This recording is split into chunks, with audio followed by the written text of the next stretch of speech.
சாண்டில்யனின் ராஜதிலகம். அத்தியாயம் 24. கருத்தும் காவியமும். முந்தைய இரவில் கதவை திறந்து கடுமுகம் காட்டியவள், நம்மாழ்வார் பாசுரம் சொல்லி நகையாடியவள், சிற்றடை இழைய சிங்கார நடை நடந்தவள், கன நேரத்தில் கருத்தை குலையச் செய்து விட்டவள். அப்பேற்பட்ட ரங்கபதாகா தேவி விக்கிரமாதித்தனுக்கு அடுத்தபடியாக பல்லவர்களின் பரம வைரியான கங்க மன்னன் மகள் என்பதை அறிந்ததும் விதியை நொந்து கொண்டு கண்களை இறுக மூடிக்கொண்டு பூஜை அறையின் மூலை தூணொன்றில் சாய்ந்து மார்பில் கைகளை இறுக கட்டிய வண்ணம் நின்றுவிட்ட பல்லவ இளவலின் இதயத்தில் அரசியல் இருள் பெரிதும் அடைந்து கிடந்தது. அந்த இருளை கிழிக்க எழுந்தன இரு குரல்கள் இணைந்து. ஒன்று ஆச்சாரிய தண்டியின் சுஸ்வரமான மந்திரஸ்தாயியில் இயங்கிய மதுரநாதம், இன்னொன்று அந்த கீழ் ஷட்ஜத்துக்கு மேலே உள்ள ஷட்ஜத்தில் மிக மெல்லியதாக இழைந்த ராஜமோகினியின் பிரமர ரீங்காரம். இரண்டும் இணைந்து உதிர்த்த பீஜாட்சரங்கள் அந்த அறையை தெய்வீக பெரும் சக்தியொன்றால் சூழ வைத்தன. அவற்றின் சக்தியால் ஈர்க்கப்பட்ட பல்லவ இளவலின் இருள் மனம் புறக்கண்களை திறக்கச் செய்யவே அவன் அம்பிகையையும் பார்த்து ஆச்சாரியரையும் பார்த்தான் சில வினாடிகள். தண்டி மகாகவியின் வம்சத்தில் பாரவியின் காலத்திற்கு முன்பு எப்பொழுதோ யாராலோ கண்டெடுக்கப்பட்டு பரம்பரையாக வந்த அம்பிகையின் ஸ்வர்ண விக்கிரகத்தின் முகத்தில் அபரிமிதமான காந்தி வீசிக்கொண்டிருந்தது. பக்கத்தில் இருந்த வெள்ளி குத்து விளக்கும் மேலிருந்து தொங்கிய தங்கச் சரவிளக்கும் அந்த ஒளியின் பிரதிபலிப்பு மட்டுமல்ல, அது விளக்குகளின் ஒளிக்கும் ஒளியின் பிரதிபலிப்புக்கும் சக்திக்கும் மேலாக ஏதோ ஒரு விளக்க முடியாத ஜாஜ்வல்யம் அம்பாளின் வதனத்திலும் அம்புஜ பாதங்களிலும் தெரிந்தது. அம்பாளின் அருள் விழிகள் மூடித்தான் கிடந்தன. செய்த சிற்பி கண்மலரை திறக்காமலேயே வைத்திருந்தான். ஆனால் மூடிய அந்த கண்களுக்கு உள்ளே இருந்தும் அம்பிகை பார்ப்பதை போன்ற ஒரு பிரமை, அது சம்பந்தமாக ஒரு ஒளி வீச்சு வெளிவந்து கொண்டிருந்தால் இருந்தது. அம்பாளின் கிரீடத்தின் உச்சியிலிருந்து இறங்கி வதனத்தின் நடுவில் தொங்கிய ஒரு சிவப்பு கல் நெருப்பு துண்டம் போல் ஜொலித்தாலும் அது திரிபுரம் எரிந்தவனின் மூன்றாவது கண்ணை போல் இல்லாமல் அருணோதயமாக சிவப்பை வீசி அருள் புரிவதாயும் இருந்தது. மேலும் கீழுமாக திரும்பிய இரு உள்ளங்கைகளின் பத்ம ரேகைகளும் சங்கச்சூட முத்திரைகளும் உலகத்திற்கு க்ஷேமம் செய்யும் சக்கர விதானங்களாக திகழ்ந்தன. பத்மாசனத்தில் அமர்ந்திருந்த அம்பிகையின் மடித்த கால்களின் பாதங்கள் தந்திர சாஸ்திரத்தில் வேத ரிஷிகளும் காண முடியாத எத்தனையோ சூக்ஷ்மங்கள் இருப்பதை அறிவுறுத்தின. அம்பாளின் சில் இடை உலகம் பரமசூக்ஷ்மம் என்பதை சுட்டிக்காட்டியது. இப்படி இருந்த ஜெகன் மாதாவான மகாசக்தியின் பொன் மேனிக்கு ஆச்சாரியர் மிக அழகாக புஷ்பாலங்காரம் செய்திருந்தார். தாமரை மலர்கள் அவள் இடைக்கு பாவாடையாக திகழ்ந்தன. காஞ்சியின் மல்லிகை செண்டு கிரீடத்தை சற்றே மறைத்தது. மகாசக்தியின் கழுத்தில் இருந்த தாழைகளும் சிறிது மறைத்து தொங்கிய செண்பக மலர்களின் மஞ்சள் நிற சிவப்பு காலையின் சிவப்பையும் மாலையின் மஞ்சளையும் நினைவுறுத்தின. அம்பானின் கழுக்கால்களுக்கு மட்டும் பூச்சரங்கள் இல்லை. 2 மாணிக்க தண்டைகள் அவற்றை தழுவின்ற காரணத்தால். ஆனால் அருள் கைகளின் மணிக்கட்டுகளுக்கு மட்டும் பழவமல்லி வளையங்களை ஆச்சாரியர் அணிவித்திருந்தார். இத்தனைக்கும் சிகரம் வைக்கும் முறையில் அம்பிகையின் அபிஷேக பீடத்தில் அவள் பாதங்களுக்கு கீழே 2 பெரும் தாமரை மலர்களை நன்றாக பிரித்து மகரந்தம் புலனாகும் வகையில் அமைதியாக அழகாக வைத்திருந்தார் ஆச்சாரியர். இவ்வளவு அலங்காரத்தையும் அள்ளி பருகிய பல்லவ இளவல் ஆச்சாரியரையும் பார்த்தான். அம்பிகையின் பரமபக்தரும் அம்பிகையுடன் இராக்காலங்களில் நேரடியாக பேசுகிறார் என்று பிரசித்தி பெற்றவரும் பேரரசர்களின் மணிமுடிகள் பல பாதத்தில் படப்பெற்றவரும் மகா யோகி என்று பெயர் பெற்றவரும் காளிதாசனுக்கு ஈடாக சொல்லப்பட்டவருமான மகா கவி தண்டி கண்களை மூடிக்கொண்டு அம்பிகையைப் போலவே பத்மாசனம் போட்டு அம்பிகைக்கு வலதுபுறத்தில் வியாக்கிராசனத்தில் அமர்ந்திருந்தார். ஸ்நானம் செய்த பின்பு பூஜையை முன்னிட்டு வரப்படாததால் சற்று நனைந்து ஒட்டி கிடந்த குழல்களுடன் கூட அவருக்கு ஒரு கம்பீரத்தை அளித்திருந்தன. இடையின் பஞ்சகச்ச ஆசார வேஷ்டியும் அதை இணைத்து பிடித்திருந்த உத்தரீயமும் உடலெங்கும் பூசப்பட்ட திருநீரும் நெற்றியில் துலங்கிய கோபி சந்தனமும் அவருக்கு தெய்வீக தன்மையை அளித்திருந்தன. இத்துடன் பக்தியும் வித்தையும் அளித்த ஞான ஒளி அவர் முகத்தில் வீசிக்கொண்டே இருந்தது. மூடிய அவர் கண்களும் அம்பிகையின் கண்களைப் போலவே மூடிய நிலையில் உள்ளிருந்து பார்ப்பவை போலவே தோன்றின. ஜீவாத்மா பரமாத்மாக்கள் ஒன்றுபடும் நிலை என்பது இதுதான் போலும் என்று எண்ணினான் பல்லவ இளவல். அந்த சமயத்தில் ஆச்சாரியரின் உதடுகள் திறந்தன. மீண்டும் பீஜாட்சரம் ஒன்று உதித்தது. ஓம் என்ற பிரணவ சப்தத்தை தொடர்ந்து ஹம் என்ற சப்தம் தீர்க்கமாக எழுந்தது. ராஜமோகினியும் உச்சஸ்தாயியில் இணைந்தாள். இந்த சிவ பீஜாட்சரியும் துர்கையை அழைக்கும் தும் என்ற பீஜாட்சரியும் மகாமாயை விழிக்கும் க்ரீம் ஹ்ரீம் என்ற பீஜாட்சரிகளும் தீர்க்கமாக ஒன்றன் பின் ஒன்றாக எழுந்தன. பிராணாயாம பாணியில் சுஸ்வரத்தில் ஆச்சாரியரும் ராஜமோகினியும் சேர்த்து கிளப்பிய துவனிகள் அந்த அறையையே துவன்யலோபமாக அடித்ததால் பல்லவ இளவரசன் இதய இருள் கிழிக்கப்பட்டு அவனும் அம்பிகையின் மோகன அருள் வடிவத்தில் கண்களை புடைத்தான். கைலாசநாதர் கோவில் கட்டும்போது இப்படி ஓர் அம்பிகையும் அதில் சிருஷ்டிக்கிறேன் என்று மனதில் சொல்லிக் கொண்டான். அவன் என்ன சொல்லிக் கொண்டாலும் அதை பற்றி ஆச்சாரியரோ அந்த ராஜமோகினியோ கவனித்ததாக தெரியவே இல்லை. இருவர் கண்களையும் மூடிய வண்ணம் பீஜாட்சரங்களை திரும்ப திரும்ப சொல்லி அந்த அறையை நாதமயமாக அடித்துக் கொண்டிருந்தார்கள் பல வினாடிகள். பிறகு ஆச்சாரியர் கண்களை திறந்து ராஜமோகினியை பார்த்து, தேவி, நீ நீண்ட நாட்களாக கேட்டுக்கொண்டிருந்தது இன்று பூர்த்தியாக போகிறது என்றார். ரங்கப்பதாகா தேவியின் கமல கண்களும் திறந்தன. செம்பவள உதடுகள் மரியாதையுடன் விரிந்தன. பாக்யம் சுவாமி என்ற சொற்களையும் உதிர்த்தன. பீஜாட்சரங்களின் உட்பொருளை அறிய பிரியப்பட்டிருக்கிறாய் தேவி என்றார் ஆச்சாரியர். ஆம் ஆச்சாரியரே, அதற்கு இன்று அம்பாள் சம்மதித்து விட்டாள். பாக்கியம், கேள்மகளே, பீஜாட்சரங்களை பக்குவமில்லாதவர்களுக்கு சொல்லக்கூடாது என்பது சாஸ்திரம்.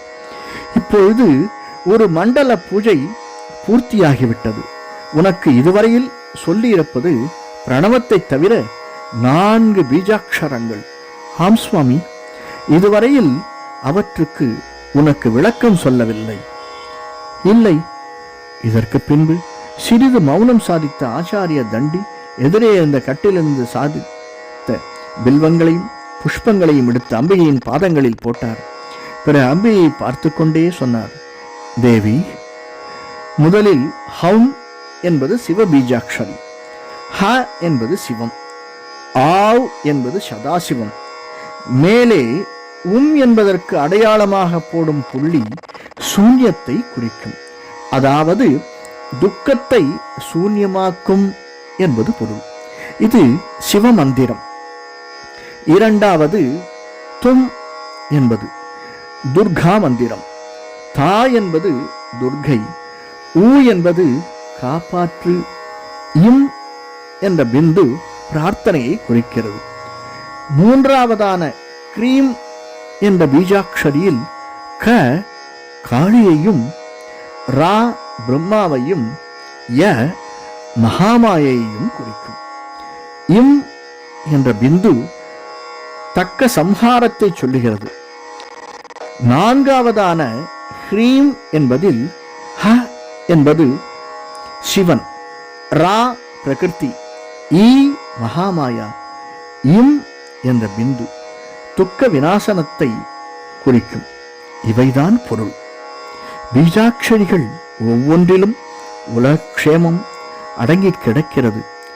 அவை எல்லாவற்றிலும் சந்திர பிந்துவான மகாசக்தியே ஊடுருவி கிடக்கிறாள். மகாசக்தியே பரமேஸ்வரி, பரமேஸ்வரியே அம்பிகை. அம்பிகைக்கு மேல் எதுவுமே இல்லை. சக்திக்கு மேல் என்ன இருக்க முடியும்? இந்த சொற்களை நிதானமாகவும் உணர்ச்சி துணித்த குரலிலும் சொன்ன ஆச்சாரியர் அம்பிகையின் பாதங்களிலிருந்து 2 புஷ்பங்களை எடுத்து ரங்கபதாகா தேவியின் சிரசில் எறிந்தார். அடுத்தபடி வில்வங்களையும் புஷ்பங்களையும் எடுத்து அர்ச்சனையில் இறங்கினார்.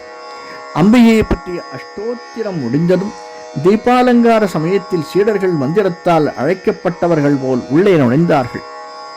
பூஜை மணியை ஒரு சீடன் அடிக்க, இன்னொருவன் ஆர்த்தி எடுத்து கொடுக்க தீப தரிசனம் முடிந்தது.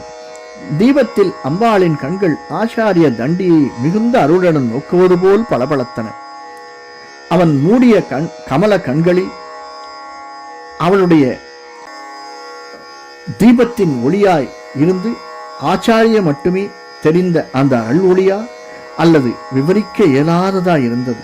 இப்படி சுமார் 2.5 நாழிகை நேரம் பூஜையை முடித்த ஆச்சாரியர் எல்லோருக்கும் அம்பாள் குங்குமத்தையும் புஷ்ப வில்வ பிரசாதங்களையும் அளித்த பிறகு சற்று விஸ்ராந்தியாக பின்னாலிருந்து சங்கச்சூடு மனையில் சாய்ந்து கொண்டார்.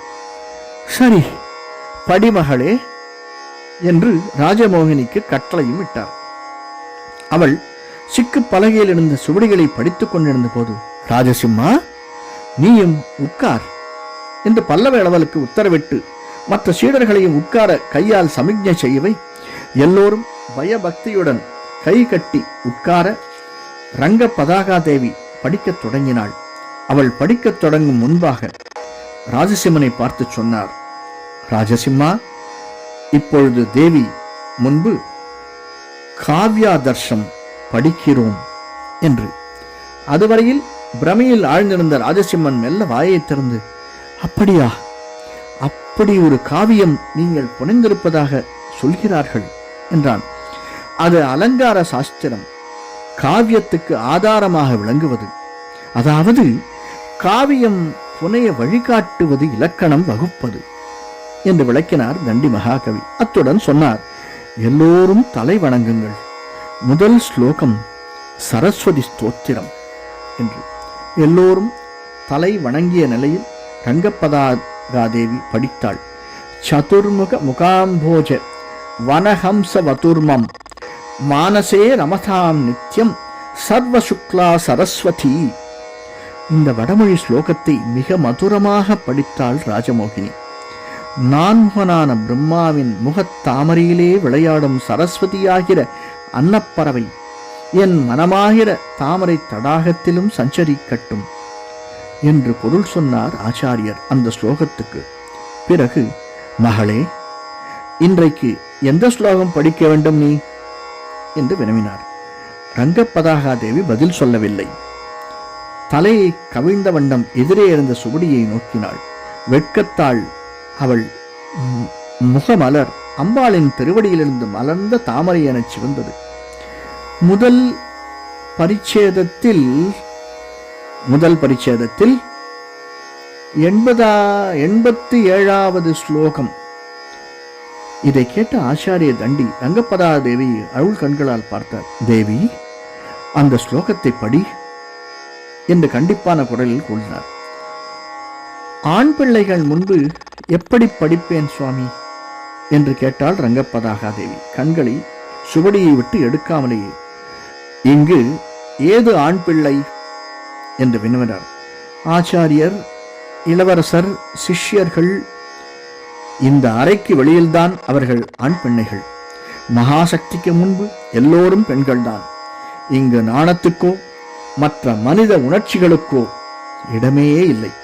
காவியம் அம்பாளின் திருவடிகளில் சமர்ப்பிக்கப்படுகிறது என்றார். என்னால் முடியவில்லை ஆச்சாரியரே, இந்த இடம் மிகவும் மோசமாயிருக்கிறது என்கிறாய். முட்டாள்களைப் போல பேசாதே தேவி. காவிய கர்த்தாக்கள் காமுகர்கள் அல்ல. உத்தம காவியத்தில் விரசம் கிடையாது. ஆண் பெண் உறவை பற்றிய இச்சையில்லாமல் கவி புனைகிறான் கவிதையை என்று கடித்த தண்டி மகாகவி மேலும் சொன்னார். பெண்ணே, சாதாரண மனித நியாயங்களை பிரயோகித்தால் மகர்ஷிகளின் காவியங்களையும் காளிதாசன் போன்ற மகாகவிகளின் சிருஷ்டிகளையும் உடைப்பில்தான் போட வேண்டும். தற்காலத்தில் தர்ம வேஷம் போடும் 2 கெட்டான் கவிஞர்களும் அவர்களுடைய 3ஆம் தர படைப்புகளும் தான் மிஞ்சும். பெரிய பொக்கிஷங்களை நாம் கைவிட முடியாது. விஷய சித்தம் இல்லாதவன் எதையும் ஆராயலாம். அனுமான் ராவண கிரகத்தில் நிலை குலைந்த எத்தனை அழகுகளை பார்த்தான், மனவிகாரப்பட்டானா? அதை எழுதிய மகரிஷிக்குத்தான் காம விகாரமா? சீச்சி, இதையெல்லாம் விடு, படி 87வது ஸ்லோகத்தை. அதற்கு மேல் ஏதும் சொல்ல முடியாமல் படித்தாள் மெல்ல. அதை தண்டி எழுதியிருந்தார். அழகின் இலட்சியமான யவ்வன ஸ்திரீயின் மார்பு 2 விம்மியும் விரிந்தும் சென்றன. அதிகமாக விரிந்திருக்கும் இருபுறங்களிலும் 2 கைகளாகிய கொடிகள் அப்புஷ்பங்களுக்கு செண்டுகளுக்கு அணை போடாதிருந்தால் என்ற அந்த ஸ்லோகத்தில் அதை மிக ஈனஸ்வரத்தில் படித்தாள் ரங்கபதாகா தேவி. அதை கேட்டு பல்லவ இளவல் பரவசப்பட்டு கிடந்தான். விகாரம் ஏதும் தோன்றவில்லை அவனுக்கு. ரங்கபதாகா தேவியின் அழகு கூட அவன் கண்களுக்கு ஏதோ தெய்வீகமாக தெரிந்தது. இப்படி அரை நாழிகை சென்றதும் தண்டி ரங்கபதாகா தேவியை பார்த்து, தேவி, தமிழ் பாசுரம் ஒன்று சொல் என்றார். இப்பொழுது குறுக்கிட்டான் ராஜசிம்மன். ஒரு நாயகமாய் என்று ஒரு பாட்டிருக்கிறது என்றான். ஆச்சாரிய தண்டியின் அதரங்களில் புன்னகை பூத்தது. உன்னை சுட்டி சொன்னாலே அந்த பாசுரமா? சரி, அந்த கவிதையை சொல் இளவரசி என்றார் கவி. ரங்கபதாகா தேவியின் உதடுகளில் அப்பொழுதுதான் புன்னகை அரும்பியது. மெல்ல மெல்ல பேசத் துவங்கி கதை ஏகசக்கராதிபதியாய் உலகெங்கும் அவன் பின்னால் ஓட ஆண்டு வந்தான். அப்படி உலகுடன் ஆண்டவன் நாடு இழந்து பிச்சை எடுக்க முற்பட்டு எதிரிக்கு பயந்து நிலவில் நடவாமல் தாழ்வரை நிழலில் நடந்து வந்தான். நிழலில் பதுங்கி இருந்த கருப்பு நாயொன்று அவன் காலை கவர்ந்தது. அதனால் கையில் இருந்த சட்டியையும் கீழே போட்டான். சிதைந்தது அந்த பானையும். அவன் திருநாரணன் தாழ் பற்றியிருந்தால் இந்த கதி அவனுக்கு நேர்ந்திருக்காதே. கவிஞர்களையும் இன்ப ரசங்களையும் பற்றி நினைத்தாயே தேவி, இந்த கவிதைக்கு என்ன சொல்கிறாய்? பல்லவ காஞ்சி விக்ரமாதித்தன் கைக்கு சிக்கப் போவது நம்மாழ்வாருக்கு தெரியுமா?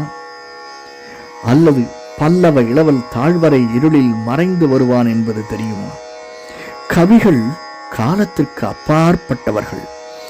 அவர்கள் எழுதுவதெல்லாம் சத்தியம், ரசம். புரிந்து கொள் தேவி. காவியங்களை இப்பொழுதுள்ள அல்ப புத்திகளை கொண்டு எடை போடாதே என்றார் தண்டி மகாகவி. எல்லோரும் நமஸ்கரித்தார்கள். ஆச்சாரியரும் நமஸ்கரித்தார்.